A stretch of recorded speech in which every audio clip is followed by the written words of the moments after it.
Welcome to the Neuro-Wellness Collaborative. We are a global group of experts in neuro-integrated wellness.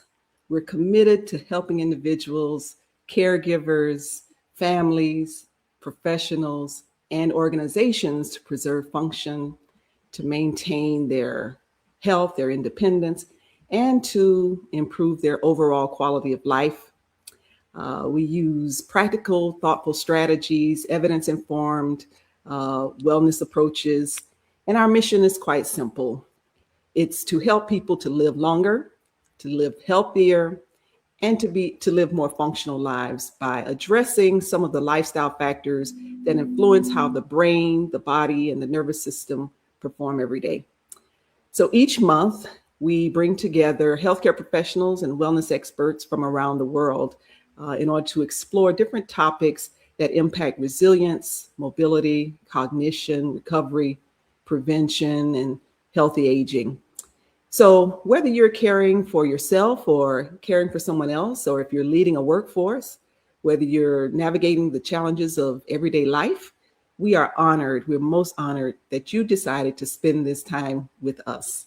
So thank you for joining us. Let's begin.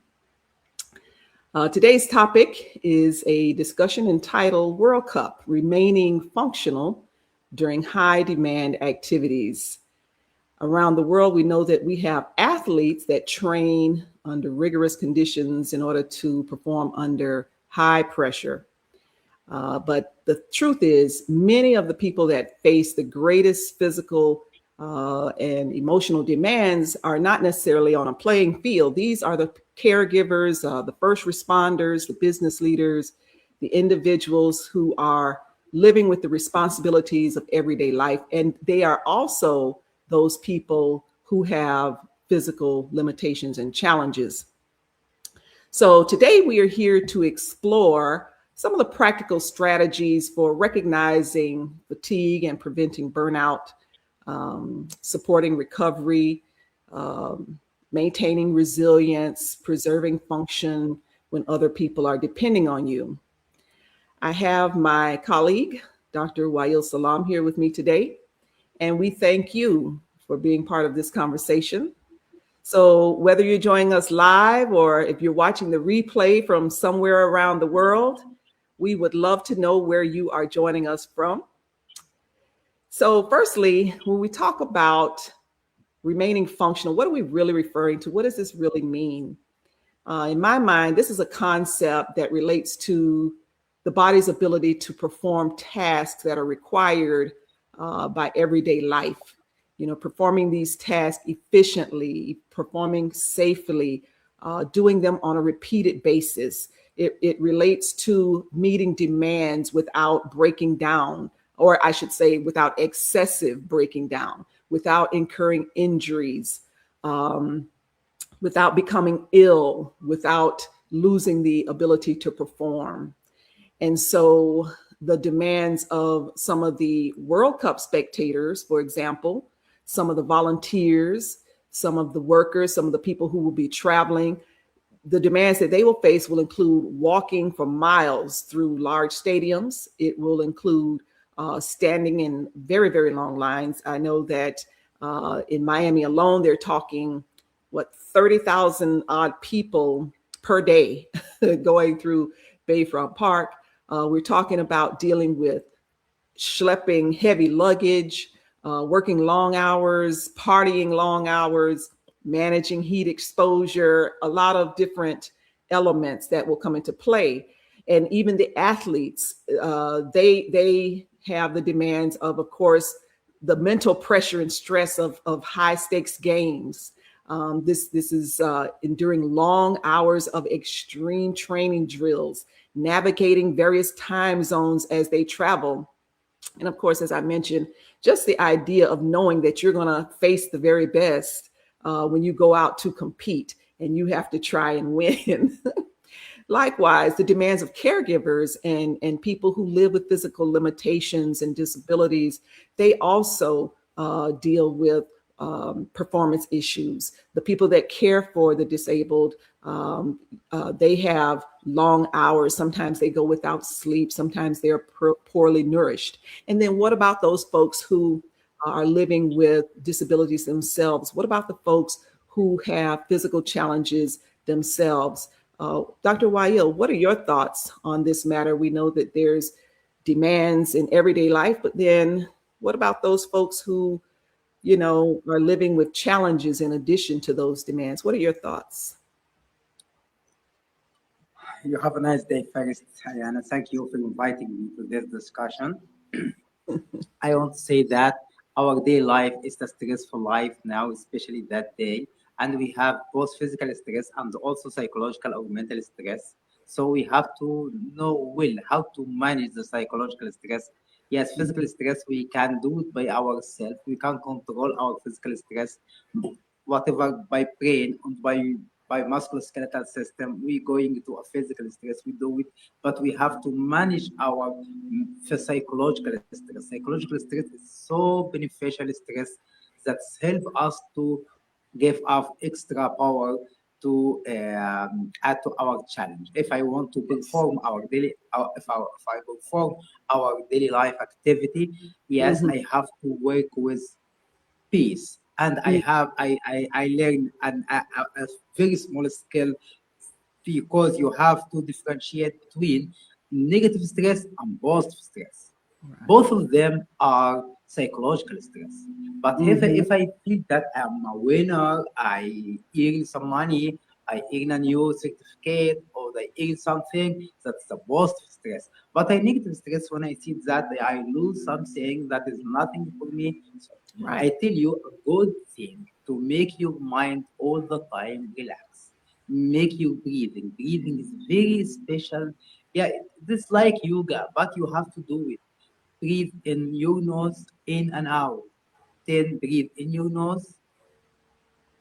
The best, six from your nose. Hold. Six out from your nose. Then Mm-hmm. hold. Then repeat.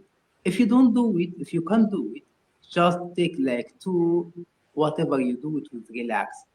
At that time, you can talk easily, you can walk easily, you can use your mind all the time. Make your mind in front of your body.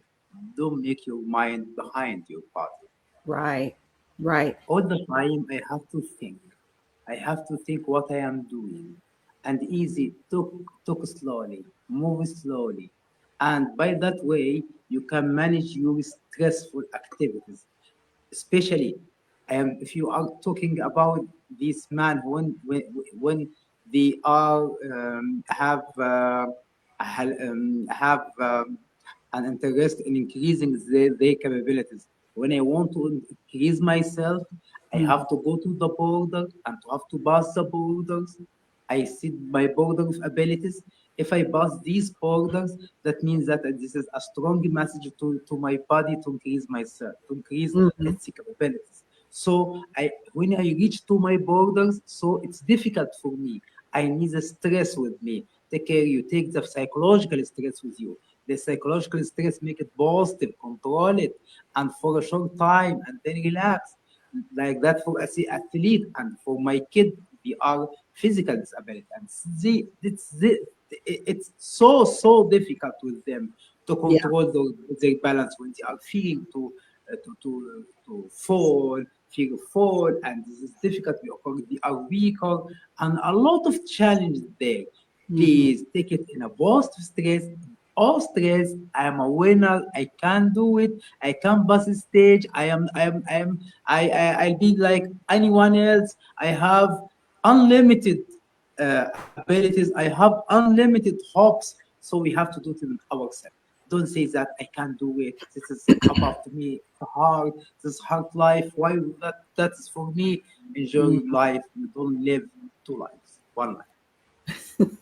I love that, Dr. Wael. So, like you said, and we have a video here of an example of a young girl, like you said, one of your kids that you were working with, that shows beautifully how you have this dichotomy of physical demand. On one side, if you are enduring physical demands that may be stressful and negative, it could lead to breakdown. But in a case such as with the athletes who are pushing and pushing and putting heavy demands on themselves to perform, it could lead to strengthening. Same thing with the, and I'm going to show this clip here.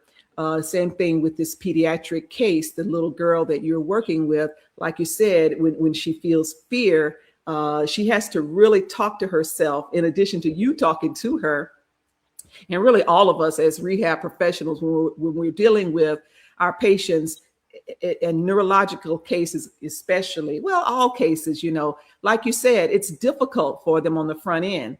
And so this is a demand that's being placed on them, whether it's musculoskeletal system, whether it's the neurological system, whether it's integumentary, because sometimes there's wound care involved, and God knows that is very painful and difficult. It's a physical demand that's not easy to deal with. And so none of these scenarios where there's high physical demand are easy, just like a person who is a part of a workforce or a person who is a caregiver. Working long hours, demanding scenarios, they're not easy. But you have to, as you talked about, you have to talk to yourself in a positive way. You have to control your mind, control your thoughts. A lot of it has to do with control mind, control the psychological aspect to help build your capacity to perform in the physical aspect. But the psychological is not the only aspect. We'll get to that in a moment. But I just want our viewers to see how fascinating it is for you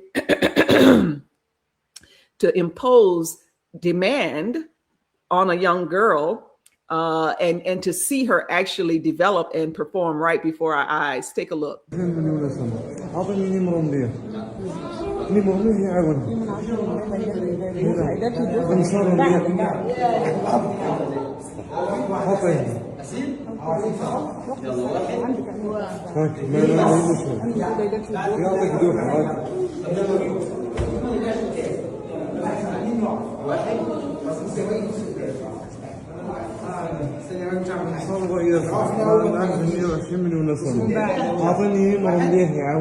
الله أعلم. وشو؟ هم ثمان 120 مليون يسوى ما قدر يعطيهم. بدها نمر الليل. يا مدام عطيني نمر الليل. لا عادين كذا ما يوافق ما تمشيش. يلا حبيبي جاهز؟ استنى مجنون ما تمشيش. يلا 1 2 وقف. بص قدامي 1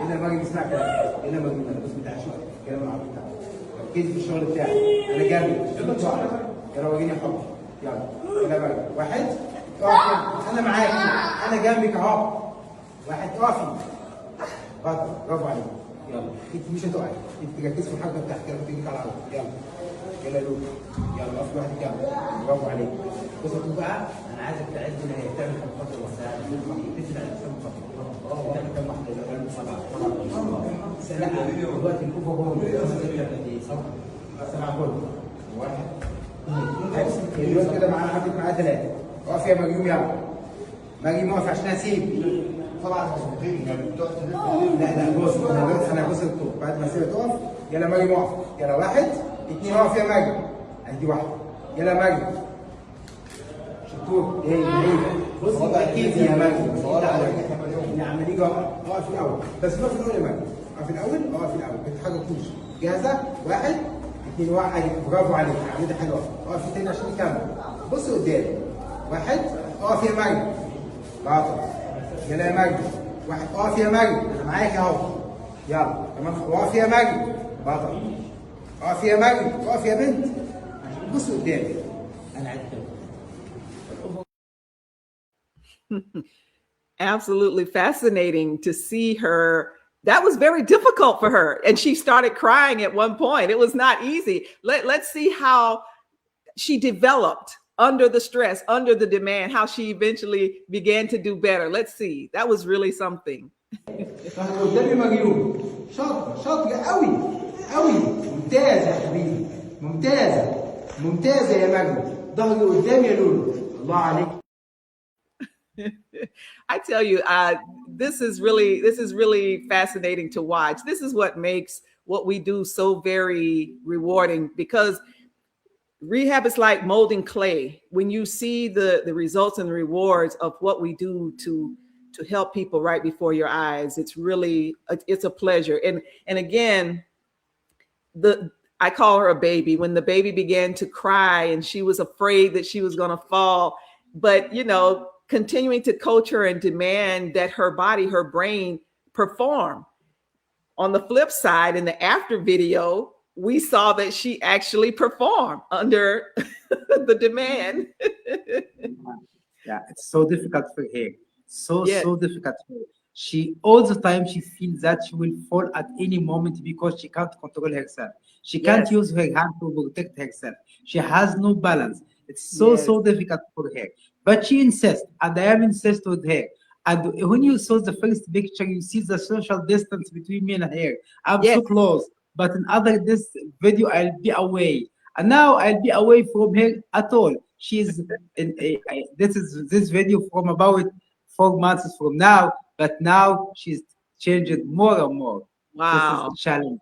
Yeah, yeah, And I could even see the confidence on her face. In the second yes, video, she was smiling because she felt like, I can do this, and you could yes, see that she had some associated reactions. She had some primitive reflexing, but she was still able to do it. And she was walking confidently. It was really a pleasure to watch her. I enjoy that. And I hope that the viewers can really appreciate that as well. So essentially, the question is not whether demand exists. The question really is whether the demand is health promoting, whether the demand is supported. So in the different scenarios that we've talked about, whether it be athletes, whether it be spectators, whether it be people in the workforce, whether it be people living with disabilities, having the reserve capacity in order to meet the demand for the physical functional requirement, so to speak, without breaking down, without physical failure. It requires supports. It requires strategic demand to be applied to the physiology, to the biology. So specific demands have to be put in place in a strategic way. What do we mean? Well, elite athletes become stronger because they place appropriate demands on their bodies. The same thing applies in rehab, as we just saw. Whether you're recovering from a stroke, whether you're living with cerebral palsy, whether you're trying to maintain function as a person who's aging, the body is going to respond to a healthy challenge. It also responds to an unhealthy challenge as well. And as you saw in the example with the young girl, the demand is often difficult at first. It's often frustrating. Sometimes we get to the point where you just want to cry, just like the little girl did. But if you're repeatedly exposed to healthy demands, it can stimulate growth. It can stimulate development. So again, with an athlete, increasing demand, increased training on the physical body, the athlete becomes faster, they become stronger, they become more skilled. With intensive therapy, a child living with cerebral palsy develops movement patterns that she may not already naturally have. A person who's living with a stroke, same thing. If they've lost function, placing the appropriate demand can help them to regain activity in neural pathways that may have been lost. So what about if you are a caregiver? What about if you're a person who's helping someone on a day-to-day basis who depends on you, whether it be a child or whether it be an adult who is disabled? What if you have a job where people depend on you and your body can no longer meet the demand? What are some of the early signs? Some of the early signs of breakdown, some of the early signs that you have surpassed the borders, your capacity that Dr. Wail talked about. He says borders, in other words, you've surpassed your capacity or your borders to manage and to meet the demand. You might start to see low energy. You might have low endurance. You might have low recovery ability. Okay. These scenarios require oxygen to the tissues, nutrition, hydration. Your cells need to be healthy in order to produce energy. What if you notice poor balance? Okay, this is another sign that you have gone beyond your capacity or your borders to endure with high demand activities. You're starting to notice you're a little off balance. I've had some long days lately, and sometimes, you know, I'm kind of a little bit wobbly. I'm saying to myself, look, you need to sit down and rest. You are tired. You've gone too far. So I have to talk to myself, because you can develop poor balance. You can put yourself at risk of injury. Your reaction time becomes slower, which is dangerous if you're driving. Okay, these issues require sleep. You require hydration, again, because you have to have a medium, which is fluid, to bring your circulatory system needs fluid to bring nutrients to your tissues. You need good nutrition to fuel and feed your body. You need to regulate stress to control your neurological system and control your thoughts, as Dr. Wail related to. You're feeling weak. This is another symptom that you're going beyond your borders. You're going beyond your capacity, developing pain syndromes. You're losing your ability to be as mobile as you were before. Maybe you're getting a little stiffer. Injury, you might have an injury. Okay, you may incur an injury.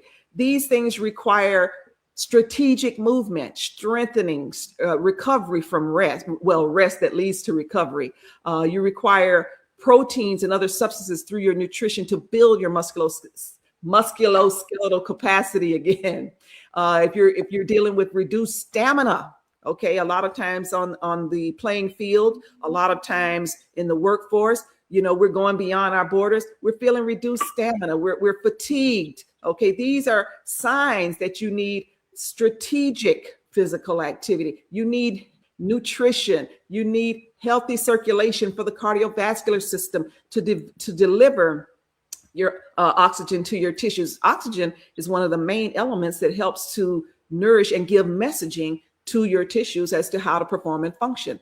Your energy is crashing. Again, another sign if you're going and pushing yourself beyond your borders. I like to use that word that Dr. Wail used. You're pushing yourself beyond your borders, and then you crash. Let me just tell you, a couple of weeks ago, you know, I was on a ride, and a road bike ride, cycling, and it was a 50-mile ride. Dr. Wail, I don't know how many kilometers that is. You know, here in the US, we do miles. So anyway, after maybe about 25 miles or so, my energy just crashed out of nowhere. I mean, it was as if, you know, I just drew a blank, and it was so hard at that time to restore my energy to get back into the groove. My energy just crashed. Why? Because I had gone beyond the capacity of what my nutrition had provided. I did not have enough nutrition before the ride. I had good nutrition, I had hydration, but it wasn't enough. So what happened was, midway through, I crashed, and it was hard to gain it back right in the middle of that heavy demand activity. I was dealing with wind factors. I was dealing with road resistance. I was dealing with the resistance of the chain. It's a lot to deal with, and you're on a bike going 20 some odd miles an hour. So when you crash and you try to hurry and, you know, in the middle of it, regain your energy, it's a lost cause almost. You know, you've waited too late. What about chronic disease? Again, another symptom that maybe your nutrition has been off. Maybe your sleep has been off, and the body is responding to this negative stress. It's responding to you going beyond your borders. You're developing inflammation. You're developing chronic disease. You've developed an injury. You're feeling burnt out. These are indicators that you need some sleep. These are indicators that you require hydration. You require some rest. You require nutrition in order for your body to repair itself, in order for your body to adapt to the stressors and demands. But my question is this: what about the long-term effects? What about those of us who are saying, hey, look, I'm okay. I can just push through. I can just keep going and going and going. And you know that you're falling asleep at your desk. You know that some of you are falling asleep behind the wheel of that car and you're getting in car accidents. Hello, United States, with all these accidents. So maybe you're pushing yourself beyond your borders. What are the long-term effects of not paying attention to these early signs? Dr. Wail, what are your thoughts on, when folks just keep going, their body is breaking down, they're living with high demands, the body is giving them signals, they're feeling a certain way. I've just talked about several indicators, but what about when we don't do anything about it? What are your thoughts on this matter, Dr. Wail? Any thoughts when these things are on? Okay, I think God gave us a very smart body. Our body is very smart. We have to follow our body, not going in front of our body. Our body knows everything. When you need nutrients, he said you are hungry. If you need water, you will be thirsty. If you feel fatigue, take care. You feel is to be vanished. If you have pain, take care. You have an injury. So follow your body and see. Your body, it's easy for your body. You have so smart body. You don't want to be aging. You don't want to have a disease, but give the body the good environment and follow your body. Sleep well. At the time, all of us, what the time of sleep, what kind of sleep. You don't want to know. Do you know, Dr. Ayanna, if you are working like a kid, will be so smart like a baby. Yeah. If you sleep, if you eat, if you learn, if you go our activity like a baby, you will be a Superman. But we think that you are not a baby. No, I am a baby. I want to be a baby once again and follow my nature. Okay, Right. I don't want to push my nature. That's right. Yeah. That's You easy. have listen to your body, because I like the way you put it. Our bodies are so smart. God gave us smart bodies that talk to us. So we have to listen. Yeah. And I would like to know from the audience, I'd like to know from the viewers, what has your body been saying to you? What has your body been trying to tell you lately? Leave us a comment so that we know, because like Dr. Wail said, your body is smart. Your body is talking to you. So it's up to you to not wait until you are broken. Listen to your body early. Take some practical advice that Dr. Wail talked about and hydrate before you get thirsty. Give your body the fuel that it needs before it's totally depleted. He talked about being like the baby. These babies, they take their naps. They know when to go to sleep. They know that if you don't feed them, you won't get rest. They're going to cry and cry and cry until you pay attention to them. They will not allow you to not feed them. Move before your body gets stiff. Okay. Rest and recover before you burn out completely. Sleep before your performance declines. Listen to your body, okay, before it absolutely forces you to stop. Why? Because like Dr. Wail said, your function doesn't just stop, okay? And when it's broken, it doesn't just stop. It's cumulative. These things happen over a period of time. Likewise, good function, good performance doesn't just happen either. You have to prepare in order to consistently meet demands. So, friends, we really thank you and appreciate you for spending this Saturday with us. We are doctors of physical therapy, and we are movement and functional health specialists. We're trained to keep the human body doing what it's supposed to do, doing what it's designed to do, which is moving, functioning, adapting, thriving. We try to help people understand how to meet the demands that life brings to our physical bodies. So here at the Neuro-Wellness Collaborative, we believe that wellness is more than the absence of disease. It's more than the absence of illness. It's preserving function, it's independence, it's mobility, and it's quality of life. So, we help people to identify root causes. Where did this actually come from? What is the beginning of this? We help people to make informed lifestyle choices by giving them good information. And we help them to build habits that will fortify longevity. I can't talk today. Longevity and resilience, as I was saying. So whether you're a person who is a high stakes athlete, whether you're a caregiver dealing with someone who is depending on you physically because they are disabled, whether you are a working professional, whether you are simply someone who wants to remain active and independent as you age and get older.